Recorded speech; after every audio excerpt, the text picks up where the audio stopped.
Nous lisons les versets 1, 2 et 3. Genèse 12, verset 1. L'Éternel dit à Abraham, va-t'en dans ton pays, de ta patrie et de la maison de ton père dans le pays que je te montrerai. Je ferai de toi une grande nation. Je ferai de toi une grande nation. Je te bénirai. Je te bénirai. Je rendrai ton nom grand. Je rendrai ton nom grand. Et tu seras une source de bénédiction. Je bénirai ceux qui te béniront. Et je maudirai ceux qui te maudiront. C'est ça. Et toutes les familles de la terre seront bénies en toi. Et toutes les familles de la terre seront bénies en toi. Tout le monde dit Amen. Dis Amen bien. Amen. Maintenant, prends dans Luc chapitre 13. Nous lisons à partir du verset 10 jusqu'à verset 17. Luc 13, verset 10. Jésus enseignait dans une synagogue le jour du sabbat. Et voici, il y avait là une femme possédée d'un esprit qui la rendait infime depuis 18 ans. Elle était courbée et ne pouvait pas du tout se redresser. Lorsqu'il la vit, Jésus lui adressa la parole et lui dit, femme, tu es délivrée de ton infirmité. Et il lui imposa les mains. À l'instant, elle se redressa et glorifia Dieu. Mais le chef de la synagogue, indigné de ce que Jésus avait opéré cette guérison un jour de sabbat, dit à la foule, il y a 6 jours pour travailler. Venez donc vous faire guérir ces 6 jours-là, et non pas le jour du sabbat. Hypocrite, lui répondit le Seigneur, est-ce que chacun de vous le jour du sabbat ne détache pas de la crèche son bœuf ou son âne pour le mener boire?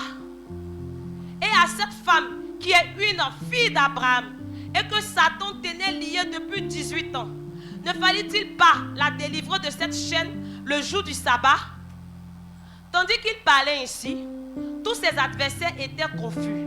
Et la foule se réjouissait de toutes les choses glorieuses qu'il faisait. Alléluia. Amen. Ta parole esprit, ta parole donne la vie.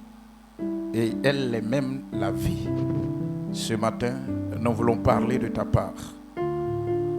Ce mois-ci est un mois spécial parce que le contenu est spécial pour chacun d'entre nous. Je prie que nos yeux s'ouvrent, que nos oreilles s'ouvrent afin d'entendre ce que tu es en train de dire et ce que tu es en train de faire. Béni sois-tu parce que tu es présent au milieu de nous. Je te donne cette promesse de bénir ton nom, de célébrer ton nom, de te donner gloire. Si une âme est restaurée en ce lieu, au nom de Jésus-Christ. Amen. Amen. Le thème général de l'année, nous avons dit que, sur inspiration du Saint-Esprit, c'est dans Ésaïe 54, le verset 2 plutôt, qui dit « Élargis l'espace de ma tente ». Alléluia. Élargis l'espace de ma tente. Et en lisant ce texte, je me rends compte que pour que quelqu'un puisse élargir l'espace de sa tente, il faut que la personne soit en bonne santé. Il faut que la personne expérimente certaines valeurs que Dieu lui a données avant la fondation du monde. Alléluia. Gloire à Dieu. Gloire à Dieu. Et vous êtes sans ignorer que quand Dieu a appelé Abraham pour tisser alliance avec lui, c'est parti sur la base de la parole qu'il a prononcée dans Genèse chapitre 12. Et il dit, il rendra son nom grand, il fera de lui père d'une multitude, et de par lui, plusieurs nations seront bénies. Et tous ceux qui vont bénir Abraham seront bénis. Tous ceux qui vont maudire Abraham seront maudits.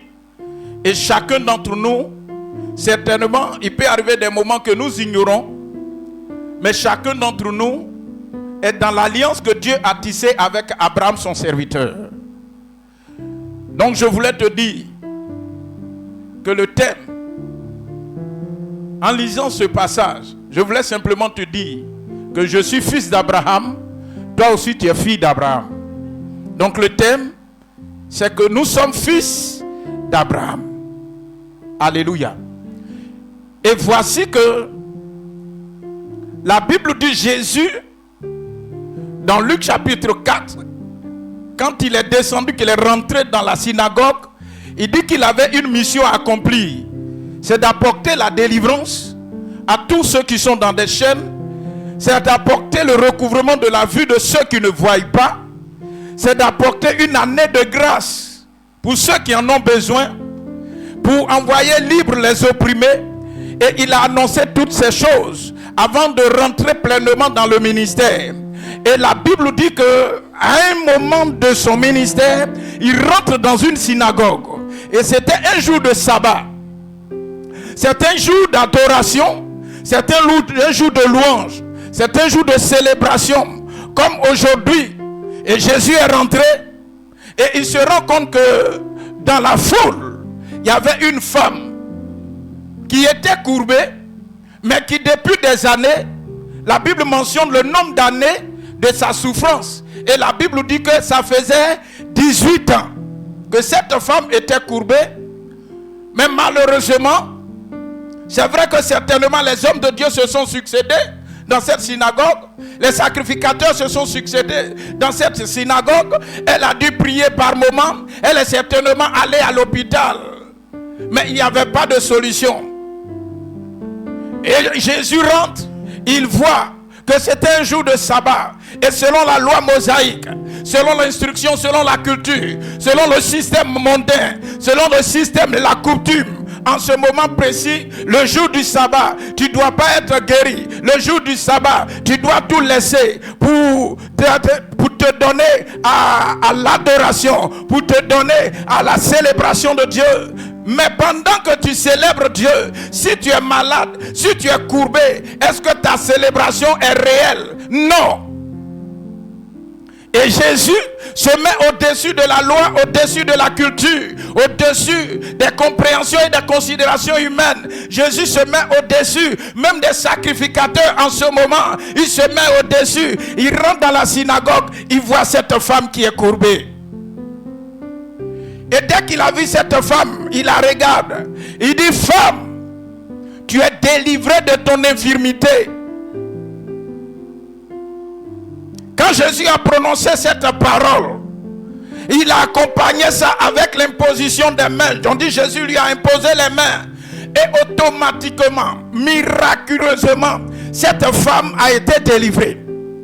Et elle était courbée. Pourquoi? Parce qu'il y avait des esprits qui étaient à la base de sa position, à la base de sa situation, à la base de son infirmité, à la base de cette position. La Bible a mentionné une femme était courbée. Elle n'était pas courbée dès sa naissance. Elle n'était pas courbée à un certain moment. C'est ça que la maladie est rentrée. Et la Bible nous dit clairement que cette maladie, la base c'était des démons, c'était des esprits impurs qui la rendaient infirme.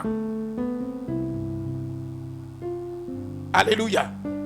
Et voici que la femme, après la guérison, la Bible dit qu'il y avait un chef, le chef de la synagogue, l'homme principal, l'homme considéré de la synagogue, qui a toujours vu cette femme, mais il n'a rien dit. Il n'a même pas pu guérir cette femme. C'est ce monsieur, le chef de la synagogue, qui va être indigné de ce que cette femme a reçu la guérison un jour de sabbat. Donc il avait commencé à menacer. Il ne va pas voir Jésus directement, mais il a commencé à lancer des paroles. Vous avez 6 jours pour vous faire guérir. Mais pourquoi le 7e jour? C'est cela que vous cherchez guérison. Pourquoi c'est le 7e jour que vous attendez que Jésus vienne vous guérir? Et pendant qu'il était en train de parler, Jésus regarde droit dans ses yeux. Il dit, si tu veux parler, parle-moi bien. Faut pas lancer des paroles comme ça. Mais en réalité, toi qui es en train de parler, tu es en train de dire des choses que tu ne comprends pas. Mais vous-même qui êtes sacrificateur, vous-même qui êtes chef de la synagogue, pendant le jour du sabbat, vous qui avez des bœufs, vous qui avez des animaux, vous prenez soin de ces animaux-là, vous les détachez, ils s'en vont brouter l'herbe, ils s'en vont vers des eaux paisibles pour aller s'abreuver. Et cette fille, cette femme, cette dame qui est dans l'église pendant des années, elle est aussi fille d'Abraham. Elle mérite d'être guérie. Dis amen bien. Et pendant que le monsieur était en train de faire cela, la Bible dit que le public qui était là, parce que eux ils étaient contents de la guérison, ils ont commencé à glorifier Dieu. Ils ont commencé à glorifier Dieu. Ils ont commencé à célébrer Dieu. Et pendant qu'ils célébraient Dieu, tous ceux qui étaient en train de menacer la femme sous prétexte que pourquoi est-ce qu'elle s'est fait guérir un jour de sabbat, la Bible dit que toutes ces personnes ont été frappées de confusion. Bien-aimés, au regard de ce passage, je voulais que nous comprenions certains enseignements qui sont forts, qui ont retenu mon attention. Pendant que nous étions en train de prier, bien-aimés, Dieu veut faire de grandes choses avec nous. Mais sachons une chose, que chacun d'entre nous est dans l'alliance d'Abraham. Dis à ton voisin, tu es dans l'alliance d'Abraham. Tu bénéficies des bienfaits de l'alliance d'Abraham. Alléluia. Mais quand vous lisez, quand tu es fils d'Abraham, une des choses qui doit te caractériser, la Bible dit au premier verset, Jésus enseignait dans la synagogue. En tant que fils d'Abraham, en tant qu'enfant de Dieu, en tant que serviteur de Dieu, en tant que disciple du Seigneur, ce que Dieu attend de toi, plus que toute autre chose, c'est d'aimer sa parole. La Bible dit qu'ils étaient dans la synagogue et Jésus enseignait la parole de Dieu. Et là où il enseignait la parole de Dieu, la fille d'Abraham était présente. Une des choses que le chrétien doit comprendre, c'est que si tu dis tu aimes Jésus, tu dois aimer sa parole. Si tu dis tu aimes Jésus, tu dois aimer l'enseignement. Si tu dis tu aimes Jésus, tu dois aimer la parole de Dieu. La parole de Dieu passe en premier. L'enseignement de la parole de Dieu passe en premier avant toute chose. Parce que c'est par la parole que la terre existe. C'est la parole qui fait que les cieux existent, que les océans existent, que la mer existe, que toi-même tu existes. C'est sur la base de la parole. Donc tu ne peux pas avancer. Tu ne peux pas avancer et faire des exploits dans le monde spirituel en dehors de la parole de Dieu. Tous ceux qui aiment Jésus aiment sa parole. Tous ceux qui aiment Jésus aiment sa parole. Tous ceux qui aiment Jésus aiment sa parole. Voilà pourquoi, avant que Josué n'aille conquérir, la Bible dit que Dieu lui dit que ce livre de la loi ne s'éloigne pas de ta bouche. Que ce livre de la loi ne s'éloigne pas. Médite ce livre-là. Médite la parole de Dieu jour et nuit. Médite la parole de Dieu nuit et jour. Quel que soit le temps, quelles que soient les circonstances, quelles que soient les intempéries, il faut que tu médites la parole de Dieu, parce qu'en elle se trouve ta vie, en elle se trouve ta guérison, en elle se trouve ta délivrance, en elle se trouve ton avenir.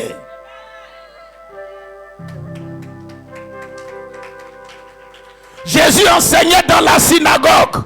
Il enseignait quoi? Les oracles, les mystères du royaume. Il enseignait quoi? Il enseignait la vérité qu'il faut pour un homme pour pouvoir faire des exploits dans la vie. Sans la parole de Dieu, tu ne pourras pas faire des exploits. Parce que la Bible dit, c'est avec Dieu.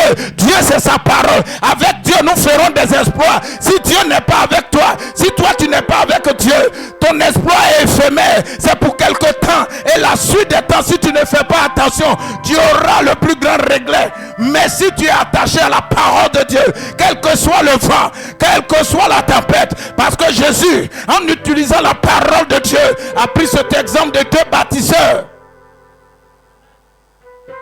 Ceux qui bâtissent du sable, et et ceux qui bâtissent sur le roc. Et Jésus dit, c'est lui qui bâtit sur le roc, c'est celui qui non seulement écoute la parole et puis la met en pratique. Bien-aimé dans le Seigneur, tu es chrétien, c'est vrai, tu viens à l'église, c'est vrai, mais une des choses qui doit te motiver, c'est la parole, la connaissance de la parole de Dieu. C'est une âme puissante, c'est une âme forte, c'est une âme puissante, c'est une âme forte. Le diable même ne peut pas résister à cela. Lorsque tu as une connaissance profonde de la parole de Dieu. Alléluia.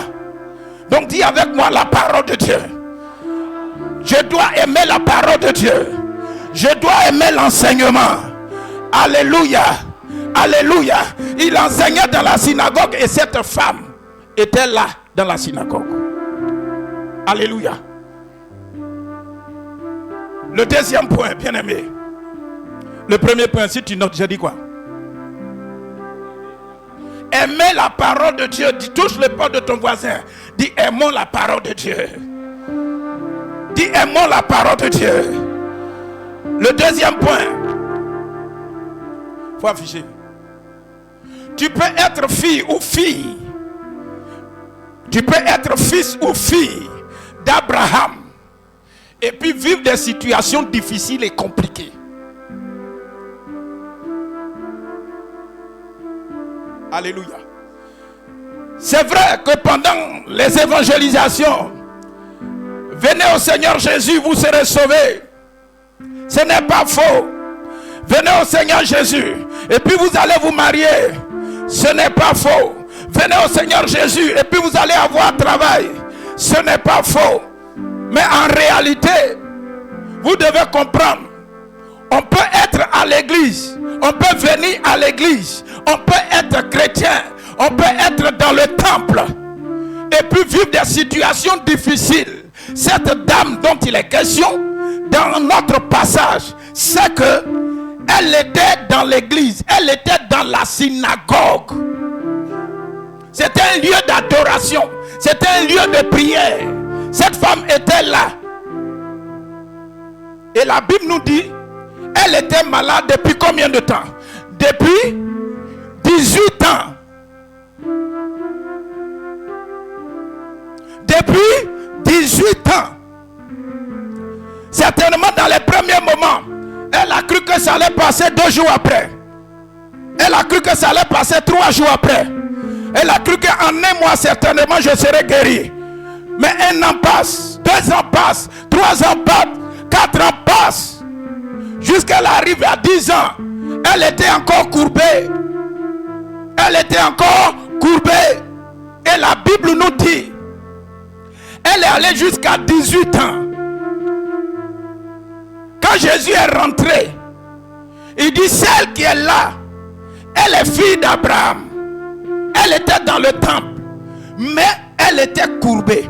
Et la Bible nous dit que le diable l'a tenue captive, l'a liée dans la maladie.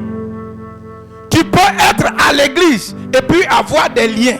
Tu peux être à l'église et puis avoir des esprits qui te fatiguent. Tu peux être influencé par des esprits. Tu peux être influencé par des esprits. Tu peux être manipulé par des esprits. Tu peux vivre les situations difficiles dont tu n'as pas voulu. Mais ça s'impose à toi. Pourquoi?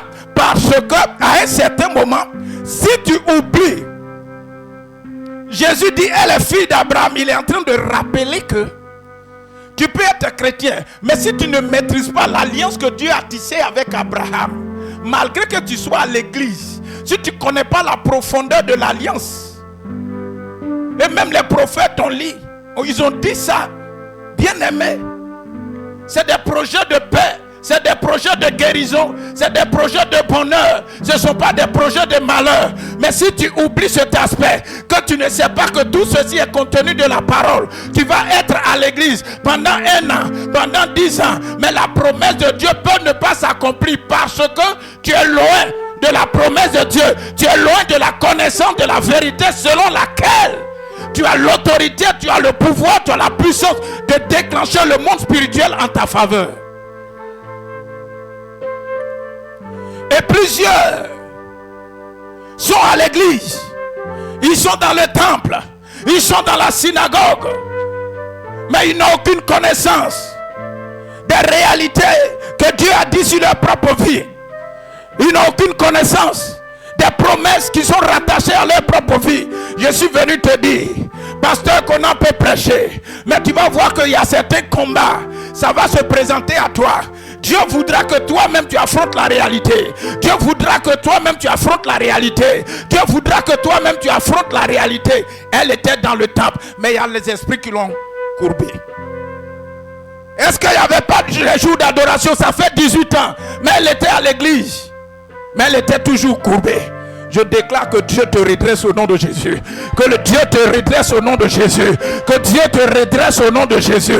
Il y a des gens qui sont à l'église pendant des années, mais leurs activités sont courbées. Il y a des gens qui sont à l'église, mais leur santé est courbée. Il y a des gens qui sont quelque part dans un domaine, mais le domaine est courbé. Mais je suis venu te dire, si Jésus est rentré, il a regardé et il a rappelé à l'opinion qui était là que Jésus-Christ est venu pour sauver en passant par l'alliance avec Abraham.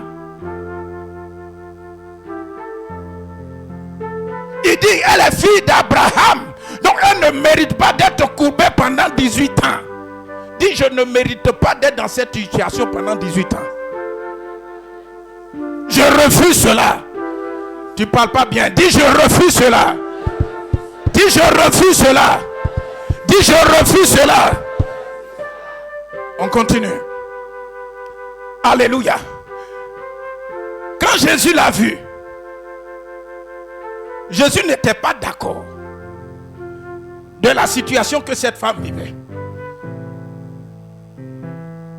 Et Jésus savait que lui-même il est la parole.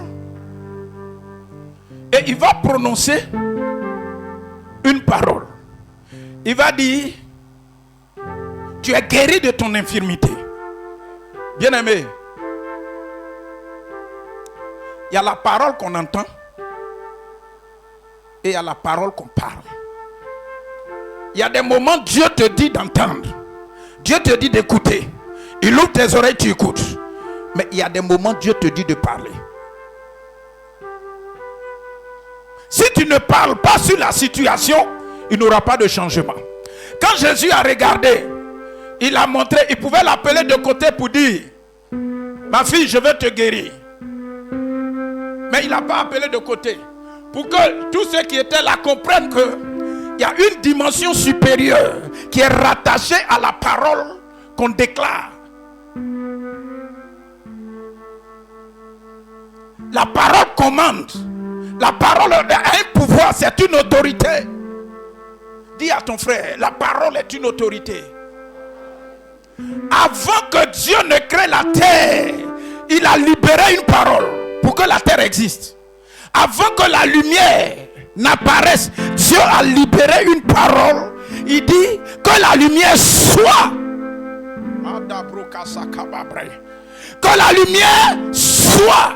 Tant que tu n'as pas parlé à une situation, elle va demeurer. Jésus regarde la femme. Il dit, tu es guéri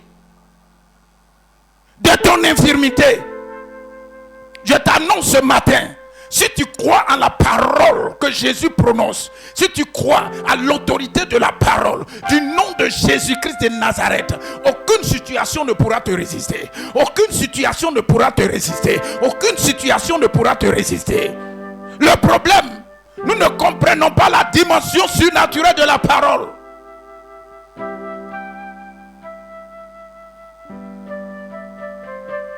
Adou, viens. Va t'asseoir. Va à la porte. Qu'est-ce qu'il est en train de faire? Viens.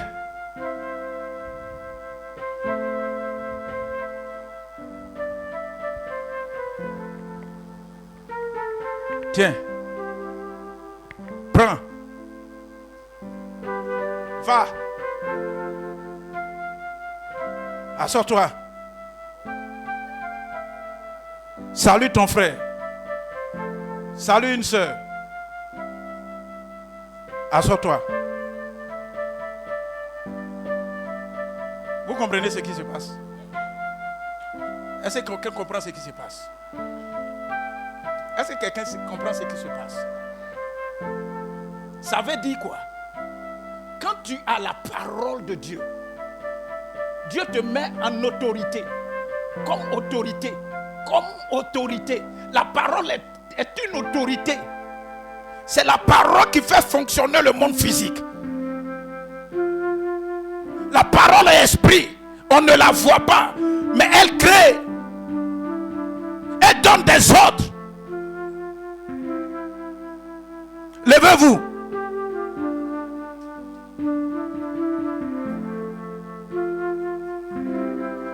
Touche l'épaule de ton voisin.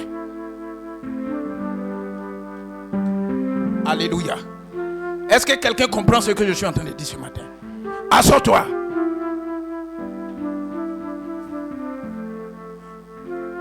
Jésus regarde la femme qui est courbée et puis Jésus dit, tu es guéri de ton infirmité. Et la Bible dit, quand il lui a imposé les mains, c'est un signe palpable pour montrer aux gens que pendant la prière, on peut faire ça. Donc Jésus pouvait ne même pas toucher la dame. Mais sa parole simplement bouscule le monde spirituel. Et aucun démon ne peut résister à la parole qui sort de la bouche d'une autorité. Agréée et cautionnée par Dieu.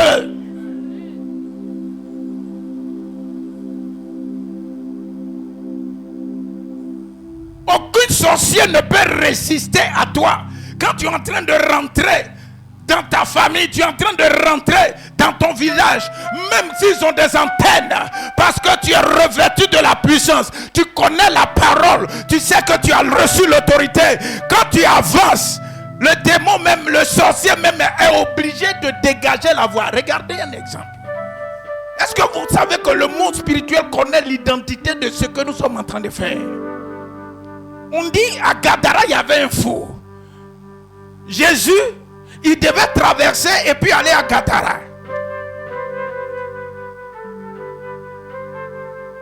La mer, en pleine mer, le monde spirituel sait que il y a une autorité qui est en train de faire un mouvement.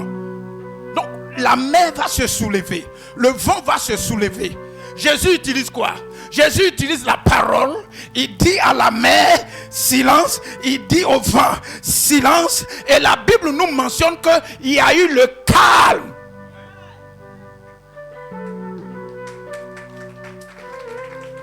À partir de ce moment-là, Jésus s'en va avec assurance. Et regardez ce qui va se produire. Quand je lis, et souvent je médite, ça me fortifie. Jésus met les pieds de l'autre côté et la Bible dit, les démons qui ont lié le monsieur pendant des années, il le pousse. Il dit, parmi nous tous, il y a un esprit qui est plus supérieur que nous. Il s'appelle Jésus. Il est en train de faire son entrée sur le territoire. Aujourd'hui même, va te prosterner. Et puis on dit le démon, le démoniaque, il s'en va se prosterner. Et puis il reconnaît l'autorité de Christ. Il reconnaît. Est-ce que vous savez que Satan, les démons reconnaissent l'autorité. À moins que vous ouvrez des portes. Si tu n'as pas ouvert une porte, aucun démon ne peut rentrer en toi. Et puis te dire, aïe, aïe, aïe, aïe, aïe, aïe. Aucun sorcier ne peut te pédaler comme il te pédale.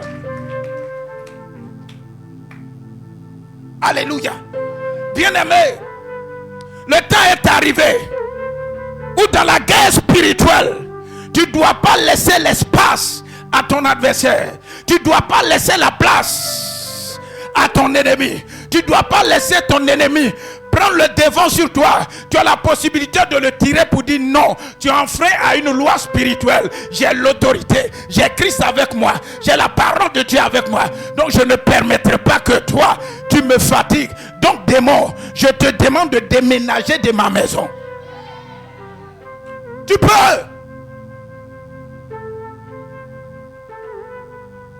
Alléluia. L'autre point.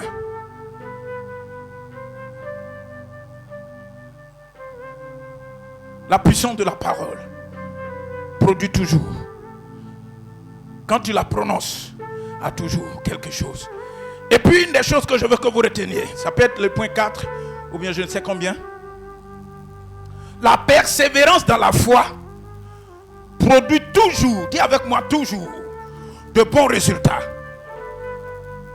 Écrit, la persévérance dans la foi produit toujours de bons résultats. Alléluia. Quand Dieu a appelé Abraham, il lui a dit, voilà ce que, quand je t'ai appelé, voilà ce que je veux faire avec toi. Je rendrai ton nom grand. Et puis il a commencé à dérouler. Je ne vais pas répéter tout ça. J'ai déjà répété ça déjà. On a même lu. Mais dans ce système, il est important que chacun d'entre vous comprenne. Malgré que Dieu ait dit ça à Abraham, il est père d'une multitude. Dieu l'a dit. Il rendra son nom grand, mais comment? C'est lorsque la parole qu'il a prononcée sur la vie d'Abraham va s'accomplir. Les promesses vont s'accomplir. C'est ça que les gens verront. Qu'Abraham a été choisi par Dieu. Et ce n'est pas par lui-même qu'il a décidé de quitter son père et de quitter la maison de son père. Vous comprenez? La Bible nous dit que Abraham est le père de la foi. Amen. La persévérance dans la foi produit toujours de bons résultats. Quand Jésus dit à cette femme, elle est fille d'Abraham, elle regarde le temps de persévérance de cette femme dans la synagogue. Malgré tout le temps de maladie, elle était là à l'église, attendant le jour où Dieu allait se souvenir d'elle. Ce n'est pas comme les chrétiens d'aujourd'hui, qui le matin ils ont un pasteur, à midi ils ont un prophète, et à 20h ils ont une prophétesse. Vous me suivez bien? La Bible dit, pendant 18 ans, cette femme était courbée, mais elle était dans le temple, elle était dans la synagogue, attendant le jour de sa délivrance. Le jour de la visitation. Le jour de la localisation. Le jour de l'accomplissement de la promesse selon laquelle je vais te redresser. Parce que le Dieu que nous servons, c'est un Dieu qui ne nous abandonne pas dans les souffrances. Il ne nous abandonnera jamais dans la souffrance. Il sera toujours avec toi. Mais la dimension de ta persévérance compte pour ta restauration. Aujourd'hui, c'est le constat. Il est amer. C'est que les gens viennent à l'église. C'est vrai que Dieu t'a promis le mariage. Mais si tu ne l'as pas encore reçu, reste à ton poste. Prie. Reste là. Imaginez le jour où cette dame était dans la synagogue. Si elle avait résolu d'aller, donnez-moi le nom d'une église là. Voilà, ce que tu penses là, c'est ça. Si elle décidait de dire, aujourd'hui là, je ne vais pas à Ebenezer, je m'en vais à l'église de Kokolopozo. Est-ce qu'elle allait recevoir sa guérison? Vous savez, il faut que vous compreniez quelque chose. Dieu, ce n'est pas nous qui allons le changer. Ce n'est pas notre volonté que nous devons faire en tant que chrétiens, mais c'est la volonté de Dieu que nous devons faire. Si nous voulons faire, quand Dieu dit à Abraham, il faut sortir de la maison de ton père. Je rendrai ton nom grand. Si monsieur Abraham, père Abraham, n'avait pas obéi et n'avait pas été constant, il a retardé sa bénédiction lui-même. Parce que quand Dieu lui a dit de sortir, il est sorti à l'autre. Vous comprenez, non? Quand Dieu te dit, fais ça. Je vous ai déjà rendu le témoignage, non? Un matin, il y a un frère qui m'a trouvé à l'église, sinon à la maison, pour dire, papa, je ne comprends pas. Dieu m'a dit d'apporter 12 chaises à l'église. 12 chaises. Avant les chaises Malaga, là. Donc, j'ai vu, comme c'est 12 chaises, il est parti voir 3 autres frères. Donc, chacun devait apporter 3 fois 4, c'est ça, non? Voilà, chacun devait apporter 3 chaises, comme ils sont 4, et puis ça a devenu 12. Alléluia. Donc il appelle ses frères, il dit, Dieu m'a convaincu que nous devons, regardez, nous devons apporter des chaises à l'église. Donc je vous appelle pour qu'on se regroupe, pour qu'on apporte les chaises à l'église. Il dit, mais ça c'est une bonne idée. Ça c'est une très bonne idée. Bon, quel jour on doit apporter? Il se donne une date. À la date prévue, quand il touche celui-là, il dit, je ne suis pas prêt. Il touche l'autre, il dit, je ne suis pas prêt. Il touche l'autre, il dit, je ne suis pas prêt. Il y a un parmi eux qui a dit, mais sincèrement, comme on était réunis là, voilà pourquoi. C'est à toi que Dieu a dit non.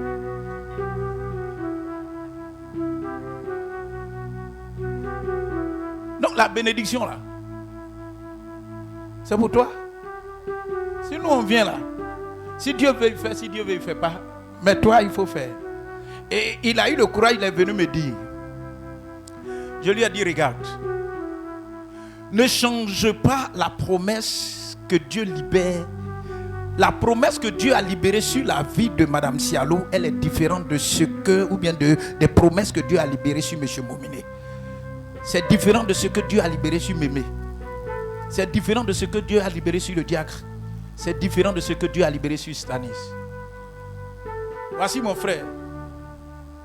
On coupe là, sa gorge, puis une surgit. En moins de 2 semaines, c'est cicatrisé.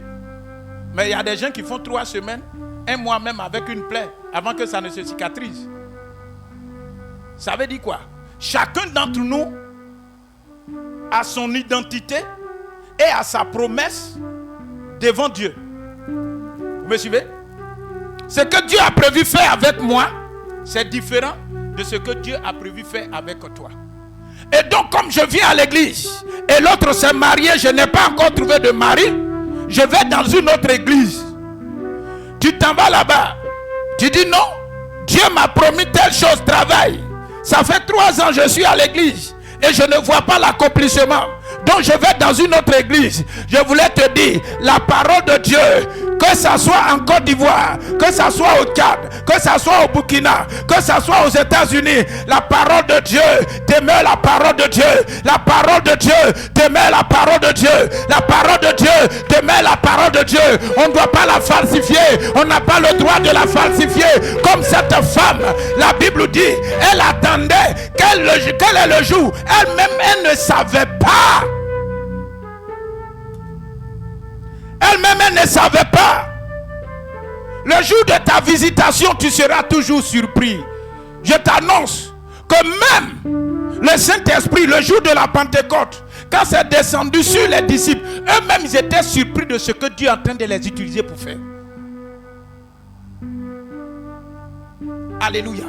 Si tu veux être un homme différent des autres, il faut que tu es fils d'Abraham, il faut que tu aies la foi.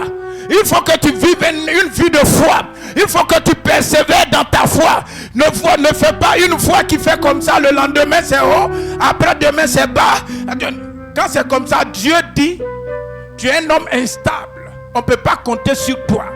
Mais quand tu es persévérant, un jour, Dieu va te localiser, il va te visiter, il va te redresser, il va te visiter, il va changer ta vie. Si tu étais courbé, Dieu va te redresser. Si tu étais courbé, Dieu va te redresser. Si quelqu'un entend la parole de Dieu qui dit Amen.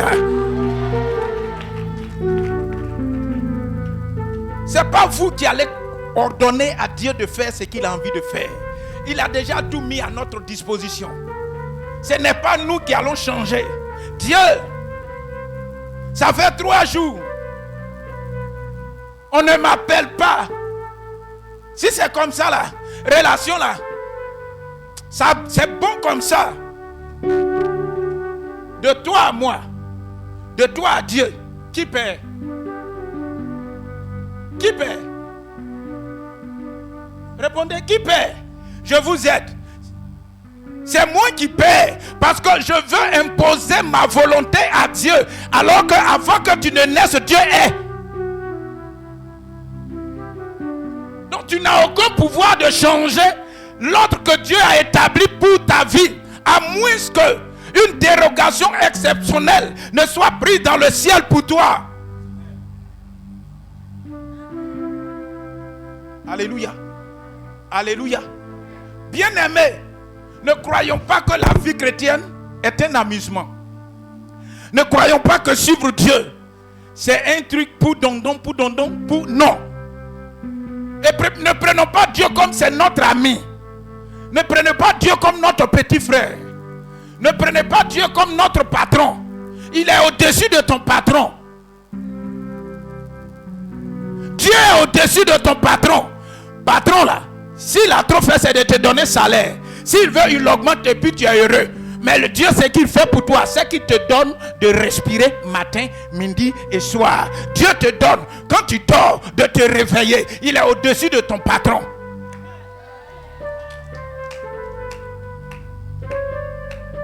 Ça peut aller? Ça peut aller? Donc sachez une chose.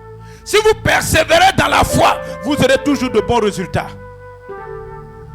Abraham, c'est depuis 75 ans que Dieu lui a parlé. Mais avant que Isaac n'arrive, ça a mis du temps. Combien d'années? 25 ans. Bien compté. Cette femme, elle a combien? 18 ans. Donc Jésus est en train de dire, elle est fille d'Abraham. Elle a persévéré dans la foi. Elle a persévéré dans la prière. Elle est constante à l'église. Elle est tout le temps à son poste. Elle est en train de prier. Aujourd'hui même, elle est guérie de son infirmité. Et ce que Jésus a prononcé, l'autorité de la parole a pris forme. Elle s'est redressée. Est-ce que Jésus a pris un bois pour taper sur son dos? Non. Mais Jésus a dit simplement, ton infirmité là, à partir d'aujourd'hui, tu vas restaurer. Et puis il a été restauré. Bien-aimé, c'est par la foi qu'on sert Dieu. C'est par la foi qu'on atteint un miracle. C'est par la foi qu'on espère que demain sera meilleur pour nous. Et lorsque tu obéis à la parole de Dieu, cette promesse va s'accomplir. Ne tarde pas à raisonner avec Dieu. Ce que Dieu te demande, c'est d'avoir la foi. Non seulement d'avoir la foi et de poser des actes qu'il faut. Et un jour, il se souviendra de toi. Il te guérira de ta maladie. Il changera ta vie. Il changera les données. Et quand les gens vont te voir, la Bible dit, quand cette femme a commencé à marcher, c'est ça, il va voir le vrai visage de ceux avec qui il vit.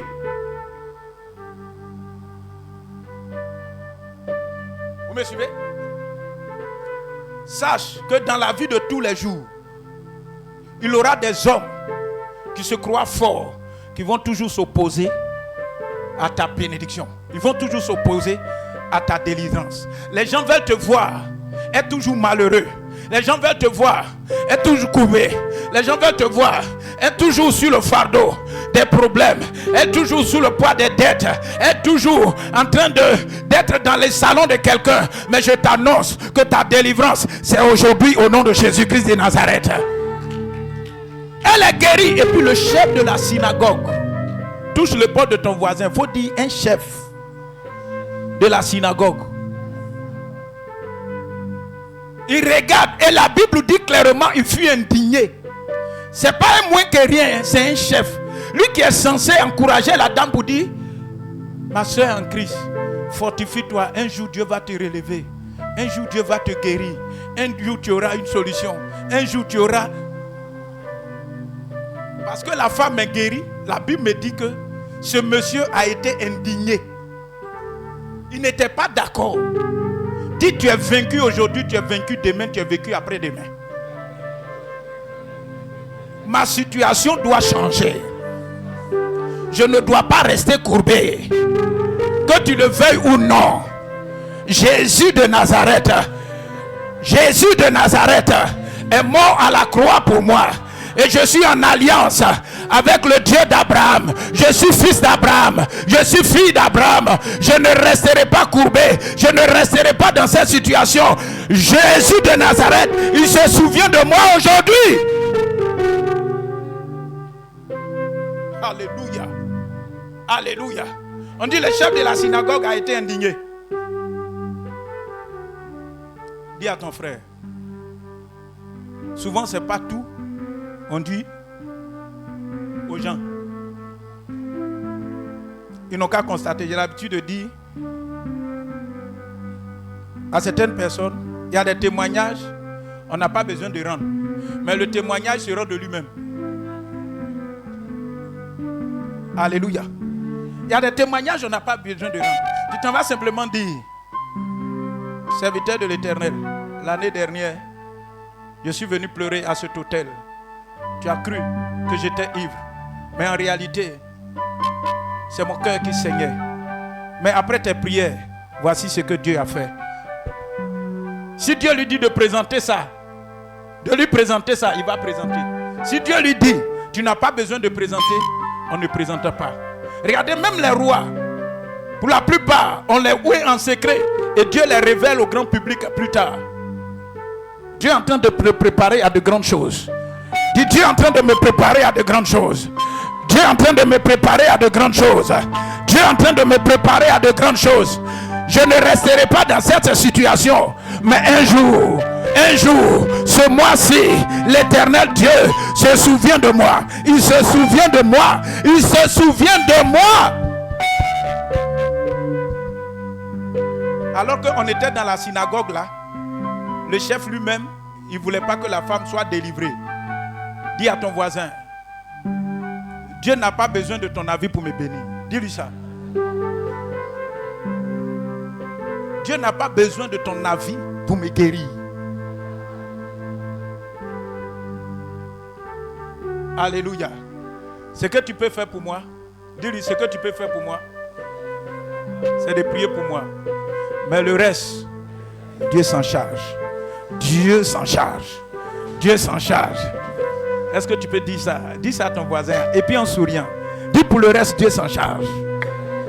Dis pour le reste, Dieu s'en charge. Alléluia.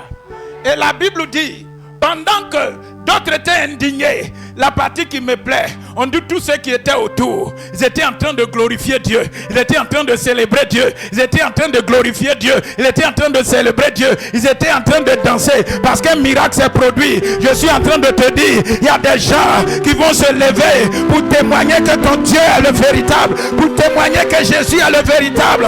Oh Seigneur!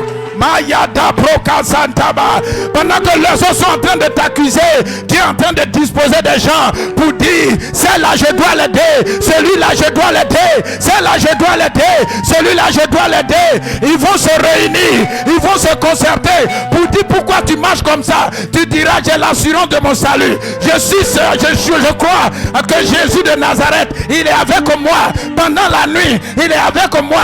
Pendant le jour, il est avec moi. Ma vie n'est pas la même que la tienne. Je suis différent de toi. Bien-aimé dans le Seigneur.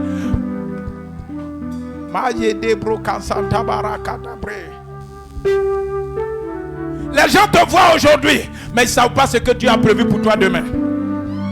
Les gens te regardent aujourd'hui, mais ils ne savent pas ce que Dieu a prévu pour toi. Certainement tu es courbé, mais ils seront étonnés de te voir redresser. Certainement tu es courbé, ils seront étonnés de te voir se redresser. Certainement rien ne va dans ta vie aujourd'hui, mais je t'annonce que les jours qui suivent, Dieu va tout arranger. Dieu va te laver, Dieu va te vêtir. Et direction le palais, direction la royauté, direction on s'assoit, on te regarde. C'est qui? C'est pasteur Conan? Oui, c'est pasteur Conan. C'est qui? C'est Diacre Yves? Oui, c'est Diacre Yves. Lève-toi, dis oui, c'est moi. Alléluia. Dis oui, c'est moi. C'est comme le paralytique, il était là, les gens rentrent. Il rentre, il danse, il saute. Lui n'avait jamais dansé. Quand Jésus l'a guéri, au travers de Pierre et Jean, la Bible dit, ce qu'il savait faire. Une des choses que vous devez comprendre, quand Dieu vous visite, ne soyez pas comme ceux qui pêchaient sur le lac. Jésus est rentré dans le bac de Pierre. Il a dit jette son filet. Quand ils ont commencé à voir de gros poissons, ils ont vu que leur bac était rempli. Il a appelé d'abord ses frères. Il a appelé ses cousins. Il a appelé sa famille. Venez voir, ma bac est remplie. Quand ils sont venus constater, c'est après qu'il s'est rappelé que Celui qui lui a permis d'avoir ce gros poisson, c'est Jésus. C'est maintenant il va se prosterner devant lui pour dire, Dieu, je te reconnais que tu es le Fils de Dieu. Jésus, je reconnais que tu es le Fils de Dieu. Bien-aimé, cette parole est écrite pour que je vous donne cette orientation. Quand Dieu vous visite, donnez-lui premièrement gloire. Donnez-lui premièrement gloire. Glorifiez son nom. Témoignez de sa bonté, témoignez de son amour, témoignez de sa fidélité. Au lieu de prendre la résolution, je m'en vais au village parce que je travaille maintenant. Je m'en vais au village parce que je suis marié. Je m'en vais au village parce que... Est-ce que c'est le village qui t'a donné travail?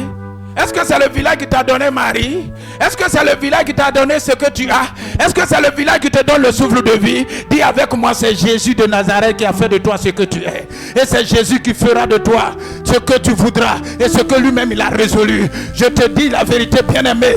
Reconnais les bienfaits de Dieu. Reconnais la grandeur de Dieu. Reconnais les bienfaits de Dieu. Reconnais la grandeur de Dieu. La femme était en train de glorifier Dieu pendant qu'on l'accusait. Il dit, laissez-moi, celui qui m'a guéri, le voilà. Allez-y lui poser question.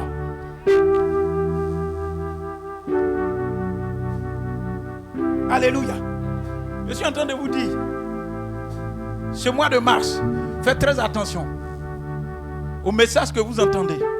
Parce que Dieu est en train de nous envoyer quelque part. Si vous comprenez que la gloire revienne au Seigneur. Que la gloire revienne au Seigneur. Il y a des choses Dieu est sur le point de faire, mais il veut ta stabilité. Il veut ton obéissance. Il veut ta stabilité. Il veut ton obéissance. Il veut ton obéissance. Alléluia. Tes ennemis vont se lever, mais ils seront toujours dans la confusion. Pendant que les gens se réjouissaient, il y a d'autres personnes qui étaient dans la confusion. Parce qu'ils n'avaient jamais pensé qu'il y a des gens qui t'aimaient comme ça. La guérison de cette femme a suscité une joie populaire. Malgré que d'autres étaient indignés. Malgré que d'autres étaient indignés. Mais il y a des gens qui glorifiaient Dieu. Je t'annonce que toi aussi, tu vas glorifier Dieu. Parce que le miracle que Dieu va faire dans la vie de ton frère, dans la vie de ta soeur, dans ta propre vie, personne ne s'attend à ça. Et quand Dieu fait, c'est waouh. Et on va te regarder. Il y a des gens qui ne veulent pas te voir avancer, mais ils te verront avancer. Tu t'en fous. Dis avec moi, je m'en fous. C'est Dieu qui m'a béni. C'est l'Éternel Dieu qui m'a béni. Mais courage. Sois déterminé à rester dans la présence de Dieu. Quand tu es béni, ne sors pas pour aller prendre le micro pour dire, Dieu, voilà, Seigneur, tu m'as béni. Cousin, est-ce que tu sais qu'actuellement où je suis là, je travaille à la présidence. Tu n'as pas besoin de dire ça. Ils n'ont qu'à constater. Ils te posent question. Et généralement en Afrique, quand tu réussis que tu n'as pas informé quelqu'un, ils vont te faire des reproches. Mais pourquoi tu passais concours là, tu ne m'as pas dit? Même si je te dis, est-ce que c'est toi qui as payé ma bouchette? Quelqu'un me suit? Même si je te dis, est-ce que c'est toi qui as payé ma bouchette? J'avais besoin de pâte dentifrice, je t'ai appelé, tu m'as dit de venir au plateau. Quand je suis parti, tu m'as donné 1000 francs et puis je suis venu. Aujourd'hui, quelqu'un dans l'église est en train de m'aider. Et puis toi, tu dis pourquoi je ne t'ai pas informé. Bien aimé, il faut te chercher à Bignan. Il ne faut pas compter sur quelqu'un, compte sur Dieu. Compte sur Jésus. Est-ce que vous croyez que cette dame-là n'avait personne? Comme celui qui était couché au bord de la piscine pendant 38 ans, il n'avait personne. Mais comment il s'est arrangé pour arriver là-bas? Les gens l'ont soulevé, mais comme ils ont vu que sa situation est en train de durer, ils l'ont abandonné. Certainement, tu as été abandonné par quelqu'un, mais il te verra en train de prendre ton lit, marcher et glorifier Dieu. En train d'être relevé, marcher et glorifier Dieu. Si tu es d'accord, lève-toi, dis Amen 3 fois.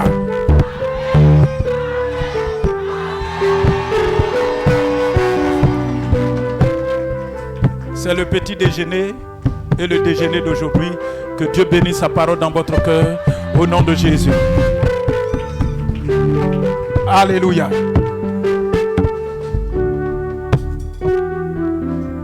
Dis avec moi la parole.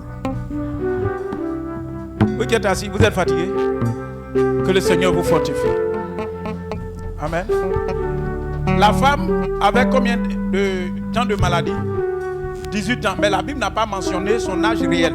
C'est l'âge de la maladie qui a été mentionné. C'est l'âge de la maladie qui a été mentionné.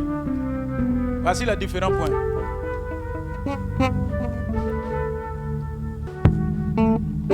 Dis Seigneur, je te rends grâce. Je veux que tu remercies le Seigneur.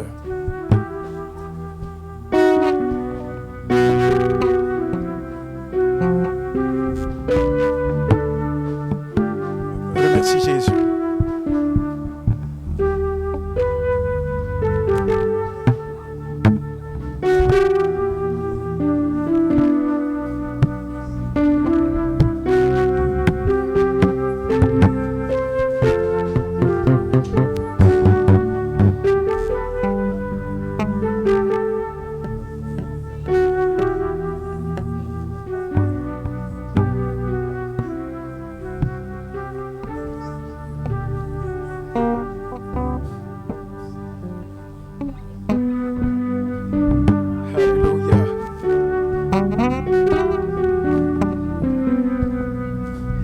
Bade broka sataba. Endi bro makande de boshaki bre. Nakabara ya da brokonto de boshebe. Maya de brokanta da basheki bre. Mazantaba. Remodo boshedi bre. Marake de bre. Modo kontaba. Yede bahaya da brekenta baba. Ce matin, Dieu a décidé de te relever, de redresser quelque chose dans ta vie. Dieu a décidé de redresser quelque chose dans ta vie. Regarde ce qui est courbé. Regarde, pendant que tu es là, identifie ce qui est courbé. Identifie ce qui est courbé. Je prie que le Saint-Esprit ouvre ton esprit. Que le Saint-Esprit ouvre ton esprit. Et que ce matin, toi-même, tu vois ce qui est courbé dans ta vie. Parce que lors de la prière, Dieu va redresser cela. Jésus de Nazareth va redresser cela. L'ange de l'Éternel va descendre pour redresser cela. C'est le jour où toi tu dois descendre dans l'eau que l'ange vient assister. Alléluia. Madabro kasaka brekenda raba shekibre. Madebro mazande makadaba brakante de boche de breka mamaraka maraka.